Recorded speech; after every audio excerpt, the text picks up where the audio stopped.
ಮಿತ್ರರೇ ನಮಸ್ಕಾರ. ಮಿತ್ರರೇ, ಟ್ರಂಪ್ ಬಾಯಲ್ಲಿ ಭಾರತ, ಪ್ರಧಾನಿ ನರೇಂದ್ರ ಮೋದಿ ಈ ಎಲ್ಲ ಹೆಸರನ್ನು ಕೇಳದೆ ಹಲವು ದಿನಗಳಾಗಿತ್ತು.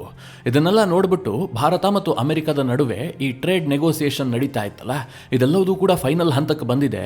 ಅದನ್ನು ಕೆಡಿಸಬಾರ್ದು ಅಂತಲೇ ಟ್ರಂಪ್ ಸುಮ್ಮನಿದ್ದಾರೆ ಅಂತ ಕೆಲವರು ಅಂದುಕೊಳ್ತಾ ಇದ್ರು. ಇನ್ನೊಂದು ರೀತಿಯಲ್ಲಿ ಹೇಳಬೇಕು ಅಂತಂದ್ರೆ ಟ್ರೇಡ್ ಟಾಕ್ಸ್ ಬಹಳ ಸ್ಮೂತ್ ಆಗಿ ಹೋಗ್ತಾ ಇರಬಹುದು ಅನ್ನುವಂತಹ ಊಹೆ ಕೂಡ ಇತ್ತು. ಆದರೆ ದಿಢೀರ್ ಅಂತ ಟ್ರಂಪ್ ಇವತ್ತು ನರೇಂದ್ರ ಮೋದಿ ಅವರ ವಿಚಾರವನ್ನ ಮಾತನಾಡಿದ್ದಾರೆ, ಭಾರತದ ವಿಚಾರವನ್ನ ಮಾತನಾಡಿದ್ದಾರೆ, ಭಾರತಕ್ಕೆ ಮತ್ತೆ ಧಮಕಿ ಹಾಕಿದ್ದಾರೆ. ಸದ್ಯ ವೆನಿಜುವೆಲಾದ ಅಧ್ಯಕ್ಷನನ್ನ ಸೆರೆ ಹಿಡಿದ ಬಳಿಕ ಟ್ರಂಪ್ ತನ್ನನ್ನು ತಾನು ವಿಶ್ವದ ಸಾಮ್ರಾಟ ಎಂಬಂತೆ ಬಿಂಬಿಸಿಕೊಳ್ತಾ ಇದ್ದಾರೆ. ಅಲ್ಲ, ಈ ಮೊದಲು ಅದನ್ನೇ ಮಾಡ್ತಾ ಇದ್ರು, ಈಗ ಸ್ವಲ್ಪ ಜಾಸ್ತಿ ಆಗಿದೆ ಅಷ್ಟೇ. ಅಂದರೆ ನನ್ನ ಕೈಲಿ ಆಗದೇ ಇರುವಂಥದ್ದೇನೂ ಇಲ್ಲ, ನಾನು ಒಂದು ಆರ್ಡರ್ ಮಾಡಿದ್ದೆ ಆದರೆ ವಿಶ್ವದಲ್ಲಿ ಯಾವ ಬದಲಾವಣೆ ಬೇಕಾದರೂ ಆಗುತ್ತೆ, ಯಾವ ದೇಶವನ್ನು ಬೇಕಾದರೂ ಅಮೆರಿಕ ಕಬ್ಜಾ ಮಾಡಬಹುದು, ಈ ರೀತಿಯ ಒಂದು ಅಲೆಯಲ್ಲಿ ತೇಲ್ತಾ ಇದ್ದಾರೆ ಅಂತ ಅನ್ನಿಸ್ತಾ ಇದೆ. ಯಾಕೆಂದರೆ ಇವತ್ತು ಅವರು ಮಾತನಾಡಿದಂತಹ ಟೋನ್ ಇದೆಯಲ್ಲ, ಅದೇ ರೀತಿಯಾಗಿತ್ತು. ಇವತ್ತು ಟ್ರಂಪ್ ಭಾರತಕ್ಕೆ ಹಾಕಿದಂತಹ ಧಮಕಿ ಬಹಳ ಸೀರಿಯಸ್ ಆಗಿದೆ. ಎರಡನೇದಾಗಿ ಇದು ಇನ್ನೊಂದನ್ನು ಇಂಡಿಕೇಟ್ ಮಾಡ್ತಾ ಇದೆಯೇನೋ ಅಂತ ಅನಿಸ್ತಾ ಇದೆ. ಅದೇನು ಕೇಳಿದ್ರೆ, ವೆನಿಜುವೆಲಾದ ಮದುರೋರನ್ನ ಸೆರೆ ಹಿಡಿದ ಬಳಿಕ ಇಡೀ ವೆನಿಜುವೆಲಾವನ್ನ ನಾವೇ ಆಳ್ತೀವಿ ಅಂತ ಟ್ರಂಪ್ ಸ್ಟೇಟ್ಮೆಂಟ್ ಕೊಟ್ಟಿದ್ರು. ಜೊತೆಗೆ ಅಲ್ಲಿನ ಆಯಿಲ್ ಫೀಲ್ಡ್ಗಳ ಮೇಲೂ ಕೂಡ ಅಮೆರಿಕದ ಕಂಪನಿಗಳು ಹಿಡಿತ ಸಾಧಿಸ್ತವೆ ಅನ್ನುವಂಥ ಸುಳಿವನ್ನ ಕೂಡ ಕೊಟ್ಟಿದ್ರು. ಈ ಹಿನ್ನೆಲೆಯಲ್ಲಿಯೇ ಭಾರತಕ್ಕೆ ಟ್ರಂಪ್ ಧಮಕಿ ಹಾಕಿದಾರೇನೋ ಅನ್ನುವಂಥ ಅನುಮಾನ ಕಾಡ್ತಾ ಇದೆ. ವೆನಿಜುವೆಲಾದ ಆಯಿಲ್ ಅನ್ನ ಭಾರತಕ್ಕೆ ಮಾರಾಟ ಮಾಡುವಂತಹ ತಂತ್ರಗಾರಿಕೆಯನ್ನ ಟ್ರಂಪ್ ಮಾಡ್ತಾ ಇದ್ದಾರಾ, ಅದಕ್ಕೋಸ್ಕರವೇ ಧಮಕಿ ಹಾಕಿದಾರಾ, ಈ ಎಲ್ಲ ಪ್ರಶ್ನೆಗಳು ಕೂಡ ಬರ್ತಾ ಇದಾವೆ. ಮಿತ್ರರೇ, ಈ ವಿಚಾರದಲ್ಲಿ ಸ್ವಲ್ಪ ಡೀಟೇಲ್ ಆಗಿ ನಿಮಗೆ ಮಾಹಿತಿ ಕೊಡ್ತೀನಿ. ಮುಂದೇನಾಗಬಹುದು, ಟ್ರಂಪ್ ಯಾಕೋಸ್ಕರವಾಗಿ ಧಮಕಿ ಹಾಕಿದ್ದಾರೆ, ಭಾರತ ರಷ್ಯಾದಿಂದ ಈಗ ಯಾವ ಪ್ರಮಾಣದಲ್ಲಿ ಆಯಿಲ್ ಅನ್ನು ಖರೀದಿ ಮಾಡ್ತಾ ಇದೆ, ಎಲ್ಲವುದನ್ನು ತಿಳಿಸ್ಕೊಡ್ತೀನಿ. ನೀವು ಈ ವಿಡಿಯೋನ ಕೊನೆವರೆಗೂ ಮಿಸ್ ಮಾಡದೆ ನೋಡಿ. ಟ್ರಂಪ್ ಇವತ್ತು ತನ್ನ ಕಮಂಗಿ ಟೀಮ್ನೊಂದಿಗೆ ಏರ್ ಫೋರ್ಸ್ ಒನ್ನಲ್ಲಿ ಪ್ರಯಾಣ ಮಾಡ್ತಾ ಇದ್ರು. ನಾನು ಯಾಕೆ ಕಮಂಗಿ ಟೀಮ್ ಅಂತ ಹೇಳೋದೇ ಕೇಳಿದ್ರೆ, ಟ್ರಂಪ್ ಜೊತೆಗೆ ಅವರ ವಿಮಾನದಲ್ಲಿ ಇದ್ದಿದ್ದು ಇಬ್ಬರು ನಾಯಕರು. ಒಬ್ಬನ ಹೆಸರು ಲಿಂಡ್ಸಿ ಗ್ರಾಮ್. ಈತನ ಬಗ್ಗೆ ನಿಮಗೆ ಗೊತ್ತೇ ಇರುತ್ತೆ. ಈತ ಅಮೆರಿಕದ ಸಂಸದ. ಈತ ಅಮೆರಿಕದಲ್ಲಿ ಒಂದು ಬಿಲ್ ಪಾಸ್ ಮಾಡೋದಕ್ಕೆ ಹೊರಟಿದ್ದ. ಯಾರು ರಷ್ಯಾದಿಂದ ಆಯಿಲ್ ಅನ್ನು ಖರೀದಿ ಮಾಡ್ತಾರೋ ಆ ದೇಶದ ಮೇಲೆ 500% ಟ್ಯಾರಿಫ್ ಅನ್ನು ಹಾಕಬೇಕು ಅಂತ. ಟ್ರಂಪ್ ಇದು ಬಹಳ ಖುಷಿ ಕೊಟ್ಟಿತ್ತು. ಆ ಲಿಂಡ್ಸಿ ಗ್ರಾಮ್ ಕೂಡ ಇವತ್ತು ಟ್ರಂಪ್ ಜೊತೆಗಿದ್ದ. ಎರಡನೇದಾಗಿ ಅಮೆರಿಕದ ಕಾಮರ್ಸ್ ಸೆಕ್ರೆಟರಿ ಆಗಿರುವಂತಹ ಹಾರ್ವರ್ಡ್ ಲುಟ್ನಿಕ್, ಈತ ಕೂಡ ಅರೆಬೆಂದ ಮಡಿಕೆ. ಭಾರತದ ಬಗ್ಗೆ ಆಗಾಗ ಕೀಳು ಮಟ್ಟದ ಸ್ಟೇಟ್ಮೆಂಟ್ ಕೊಡುವಂತಹ ಅಮೆರಿಕದ ನಾಯಕರ ಪಟ್ಟಿಯಲ್ಲಿ ಈತನೂ ಕೂಡ ಇದ್ದಾನೆ. ಈ ಸಂದರ್ಭದಲ್ಲಿ ಪತ್ರಕರ್ತರ ಜೊತೆಗೆ ಈ ಲಿಂಡ್ಸಿ ಗ್ರಾಮ್ ಏನೋ ಮಾತನಾಡ್ತಾ ಇದ್ದ. ಅಂದರೆ ಟ್ರಂಪ್ ಅನ್ನ ಹೊಗಳಿ ಮಾತನಾಡುವಂಥ ಸಂದರ್ಭ ಅದು. ನಿಮಗೆಲ್ಲ ಗೊತ್ತಲ್ಲ, ಟ್ರಂಪ್ ಎಲ್ಲೇ ಹೋದ್ರೂ ಕೂಡ ಅವ್ರ ಜೊತೆಗೆ ಈ ಥರದ ಹೊಗಳು ಭಟ್ರು ಇರ್ತಾರೆ. ಅವರು ಟ್ರಂಪ್ ಮಾಡಿದಂತಹ ಕೆಲಸವನ್ನ ಗುಣಗಾನ ಮಾಡ್ತಾ ಇರ್ತಾರೆ. ಈಗಂತೂ ಕೇಳಬೇಕಾ, ವೆನಿಜುಲಾದ ಅಧ್ಯಕ್ಷರನ್ನೇ ಸೆರೆ ಹಿಡಿದಾಗಿದೆ. ಆ ಇಡೀ ಆಪರೇಷನ್ ಹೇಗೆ ನಡೀತು ಅಂತ ನಿಮಗೆಲ್ಲ ಗೊತ್ತು. ಈ ಹೊಗಳು ಭಟ್ರು ಟ್ರಂಪ್ ಅವರನ್ನ ವಿಪರೀತವಾಗಿ ಹೊಗಳಿ ಹೊಗಳಿ ಅಟ್ಟಕ್ಕೇರಿಸ್ತಾ ಇದ್ದಾರೆ. ಹಾಗೆ ಲಿಂಡ್ಸಿ ಗ್ರಾಮ್ ಕೂಡ ಟ್ರಂಪ್ ಅನ್ನ ಹೊಗಳ್ತಾ ಇದ್ದ ಪತ್ರಕರ್ತರ ಮುಂದೆ. ಆಗ ಟ್ರಂಪ್ ಮಧ್ಯಪ್ರವೇಶ ಮಾಡಿಬಿಟ್ಟು ಭಾರತದ ವಿಚಾರವನ್ನ ಪ್ರಸ್ತಾಪ ಮಾಡ್ತಾರೆ. ಟ್ರಂಪ್ ಏನ್ ಹೇಳಿದ್ರು ಅಂತ ಅವರದೇ ಪದದಲ್ಲಿ ಹೇಳ್ತೀನಿ. Modi is the good man, he is A good Guy, he knew I was not happy, he wanted make me happy. ಅಂದ್ರೆ ಮೋದಿ ಒಬ್ಬ ಒಳ್ಳೆಯ ವ್ಯಕ್ತಿ, ಅದ್ಭುತವಾದಂತಹ ಮನುಷ್ಯ. ಅವ್ರಿಗೆ ಗೊತ್ತು ನನಗೆ ಖುಷಿ ಇಲ್ಲ ಅಂತ. ಅವರು ಈಗ ನನ್ನನ್ನು ಖುಷಿಪಡಿಸೋದಕ್ಕೆ ಬಯಸಿದ್ದಾರೆ. ಯಾಕೆ ಅಂತಂದ್ರೆ ನಾವು ಟ್ಯಾರಿಫ್ ಅನ್ನ ಹೆಚ್ಚು ಮಾಡ್ತೀವಿ, ಇದು ಅವರಿಗೆ ಭಾರಿ ಕೆಟ್ಟದಾಗಿ ಪರಿಣಮಿಸುತ್ತೆ. ಹೀಗಂತ ರಷ್ಯನ್ ಆಯಿಲ್ ವಿಚಾರವನ್ನ ಪ್ರಸ್ತಾಪ ಮಾಡಿ ಭಾರತಕ್ಕೆ ನೇರವಾಗಿ ಧಮಕಿ ಹಾಕಿದ್ದಾರೆ. ನೀವೇನಾದರೂ ಇನ್ನೂ ಸಹ ರಷ್ಯಾದಿಂದ ಆಯಿಲ್ ಅನ್ನು ಖರೀದಿ ಮಾಡೋದನ್ನು ಮುಂದುವರಿಸಿದ್ದೆ ಆದ್ರೆ ನಾವು ನಿಮ್ಮ ಮೇಲೆ ಈಗಿರುವಂತಹ ಟ್ಯಾರಿಫ್ಗಿಂತ ಹೆಚ್ಚುವರಿ ಟ್ಯಾರಿಫ್ ಹಾಕ್ತೀವಿ ಅಂತ ಟ್ರಂಪ್ ಅವರ ಧಮಕಿ.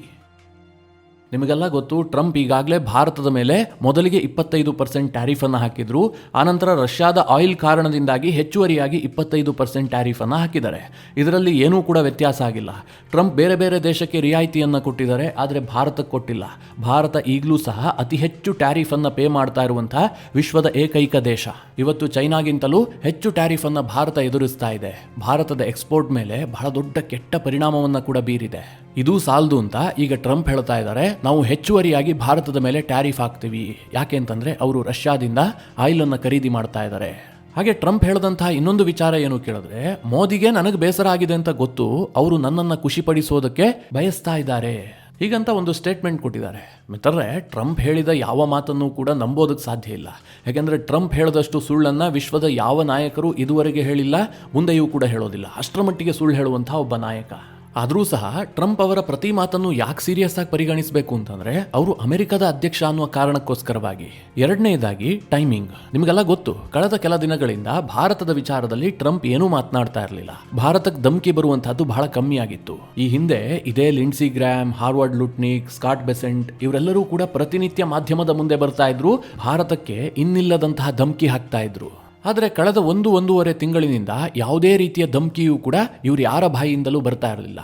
ಹೀಗಾಗಿ ಎಲ್ಲರೂ ಏನು ಅಂದ್ಕೊಂಡಿದ್ರು ಗೊತ್ತಾ, ಭಾರತ ಮತ್ತು ಅಮೆರಿಕದ ನಡುವೆ ಟ್ರೇಡ್ ನೆಗೋಸಿಯೇಷನ್ ಬಹಳ ಸರಿಯಾಗಿ ನಡೀತಾ ಇದೆ, ಏನೋ ಒಂದು ಫೈನಲ್ ಆಗಬಹುದು ಅನ್ನುವಂತಹ ಲೆಕ್ಕಾಚಾರ ಇತ್ತು. ಅದರ ನಡುವೆಯೇ ಟ್ರಂಪ್ ಈಗ ಮತ್ತೆ ಭಾರತದ ವಿಚಾರವನ್ನು ಪ್ರಸ್ತಾಪ ಮಾಡಿ ಭಾರತದ ಮೇಲೆ ಹೆಚ್ಚುವರಿ ಟ್ಯಾರಿಫ್ ಹಾಕ್ತೀನಿ ಅಂತ ಧಮಕಿ ಹಾಕಿದ್ದಾರೆ. ಯಾಕೆ ದಿಢೀರಂತ ಈ ಬೆಳವಣಿಗೆ ಆಗೋದಕ್ಕೆ ಕಾರಣ ಏನು ಕೇಳಿದ್ರೆ ಮತ್ತಿನ್ನೇನು ಅಲ್ಲ, ವೆನಿಜುವೆಲಾ.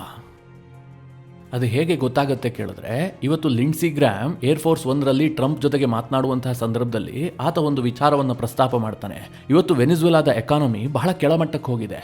ಒಂದು ಕಾಲದಲ್ಲಿ ವೆನಿಜುವೆಲಾದ ಎಕಾನಮಿ ಬಹಳ ಚೆನ್ನಾಗಿತ್ತು, ಈಗ ತುಂಬಾ ಹಾಳಾಗಿದೆ.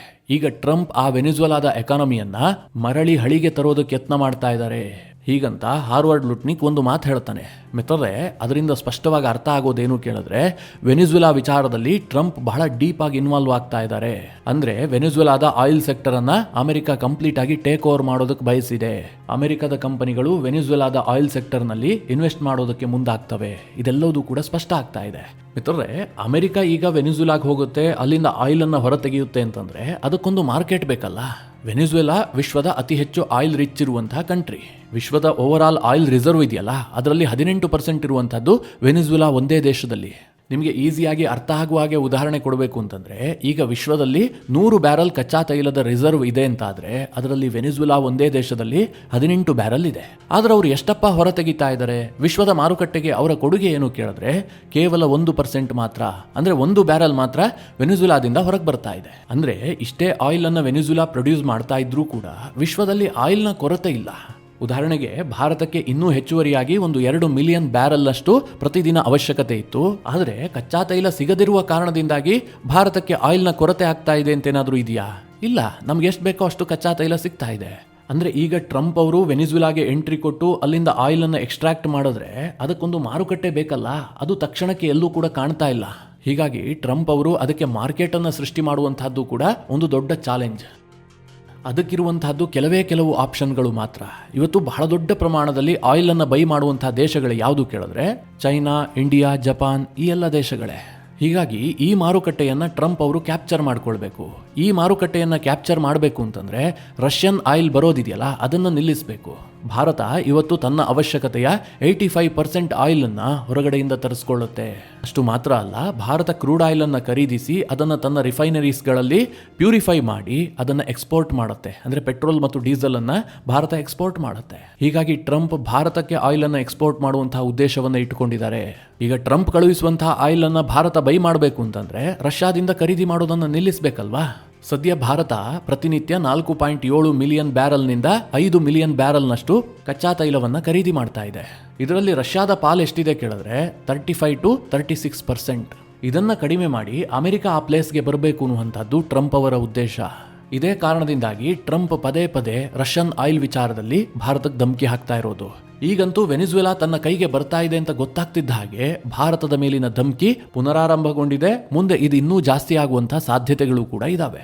ಹಾಗಾದ್ರೆ ಭಾರತ ರಷ್ಯಾದಿಂದ ಆಯಿಲ್ ಖರೀದಿ ಮಾಡೋದನ್ನ ನಿಲ್ಲಿಸುತ್ತಾ ಅಥವಾ ಕಡಿಮೆ ಮಾಡುತ್ತಾ ಕೇಳಿದ್ರೆ ಚಾನ್ಸಸ್ ಇದೆ, ಇಲ್ಲ ಅಂತ ತಳ್ಳಿ ಹಾಕೋದಕ್ಕಾಗೋದಿಲ್ಲ. ಅಕ್ಟೋಬರ್ ತಿಂಗಳಿನಲ್ಲಿ ಟ್ರಂಪ್ ಏನ್ ಹೇಳಿದ್ರು, ಭಾರತ ನನಗೆ ಭರವಸೆ ಕೊಟ್ಟಿದೆ.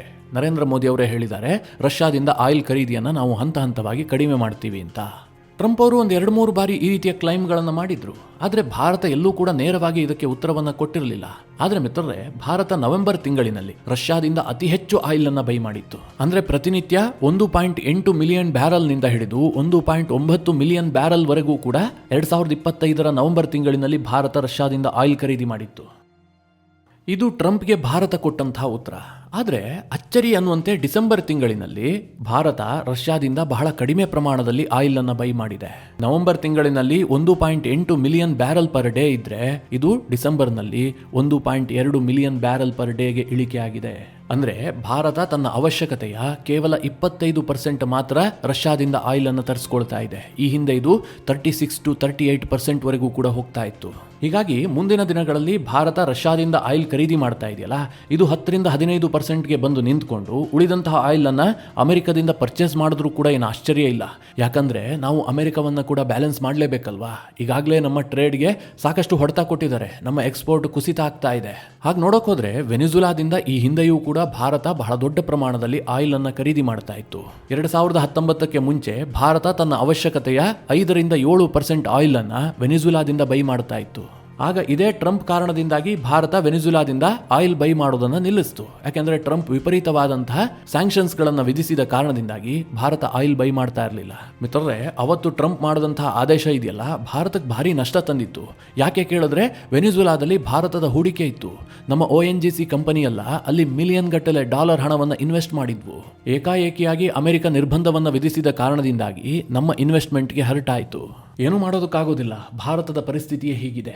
ಭಾರತದ ಅತಿ ದೊಡ್ಡ ದುರಂತ ಏನು ಕೇಳಿದ್ರೆ, ನಾವು ಆಯಿಲ್ಗಾಗಿ ಬೇರೆ ದೇಶಗಳನ್ನು ಡಿಪೆಂಡ್ ಆಗಿರೋದು. ಅವತ್ತು ವೆನಿಜುಲಾ ಮೇಲೆ ಟ್ರಂಪ್ ನಿರ್ಬಂಧ ವಿಧಿಸಿದ್ರು, ಭಾರತ ಖರೀದಿ ಮಾಡೋದನ್ನು ನಿಲ್ಲಿಸ್ತು. ಈ ಹಿಂದೆ ಇರಾನ್ ವಿಚಾರದಲ್ಲೂ ಕೂಡ ಅಮೆರಿಕ ಇದೇ ನಿರ್ಧಾರವನ್ನು ಮಾಡಿತ್ತು, ಭಾರತಕ್ಕೆ ಹರ್ಟ್ ಆಯಿತು. ಈಗ ಮಿತ್ರರೇ, ರಷ್ಯಾದಿಂದ ಭಾರತ ನಿರಂತರವಾಗಿ ಆಯಿಲ್ ಅನ್ನು ಖರೀದಿ ಮಾಡ್ತಾ ಇದೆ. ಇದು ಭಾರತಕ್ಕೆ ಲಾಭದಾಯಕವೂ ಕೂಡ ಆಗಿದೆ. ಈಗ ಟ್ರಂಪ್ ಸಿಟ್ಟು ರಷ್ಯಾ ಕಡೆಗೆ ತಿರುಗಿದೆ. ರಷ್ಯಾದ ಕಂಪನಿಗಳ ಮೇಲೆ ನಿರ್ಬಂಧವನ್ನು ವಿಧಿಸ್ತಾ ಇದ್ದಾರೆ. ಈಗಾಗಲೇ ರಷ್ಯಾದ ರಾಸ್ನೆಫ್ಟ್ ಮತ್ತು ಲುಕೋಯಿಲ್ ಈ 2 ಕಂಪನಿಗಳ ಮೇಲೆ ನಿರ್ಬಂಧ ಹಾಕಿದ ಕಾರಣದಿಂದಾಗಿ ಭಾರತದ ಕಂಪನಿಗಳು ಆ ಕಂಪನಿಯಿಂದ ತೈಲ ಖರೀದಿಯನ್ನು ನಿಲ್ಲಿಸಿಬಿಟ್ಟಿದ್ದಾವೆ. 2025 ಡಿಸೆಂಬರ್ನಲ್ಲಿ ರಿಲಯನ್ಸ್ ಮತ್ತು ಮಂಗಳೂರು ರಿಫೈನರೀಸ್ ಈ 2 ಕಂಪನಿಗಳು ಕೂಡ ರಷ್ಯಾದ ಕಂಪನಿಯಿಂದ ಯಾವುದೇ ರೀತಿಯಲ್ಲೂ ಆಯಿಲ್ ಅನ್ನು ಖರೀದಿ ಮಾಡಿಲ್ಲ. ಒಂದು ವೇಳೆ ರಷ್ಯಾದಿಂದ ಖರೀದಿ ಮಾಡಿದ್ದೇ ಆದರೆ ಯುರೋಪ್ಗೆ ಎಕ್ಸ್ಪೋರ್ಟ್ ಮಾಡೋದಕ್ಕಾಗೋದಿಲ್ಲ.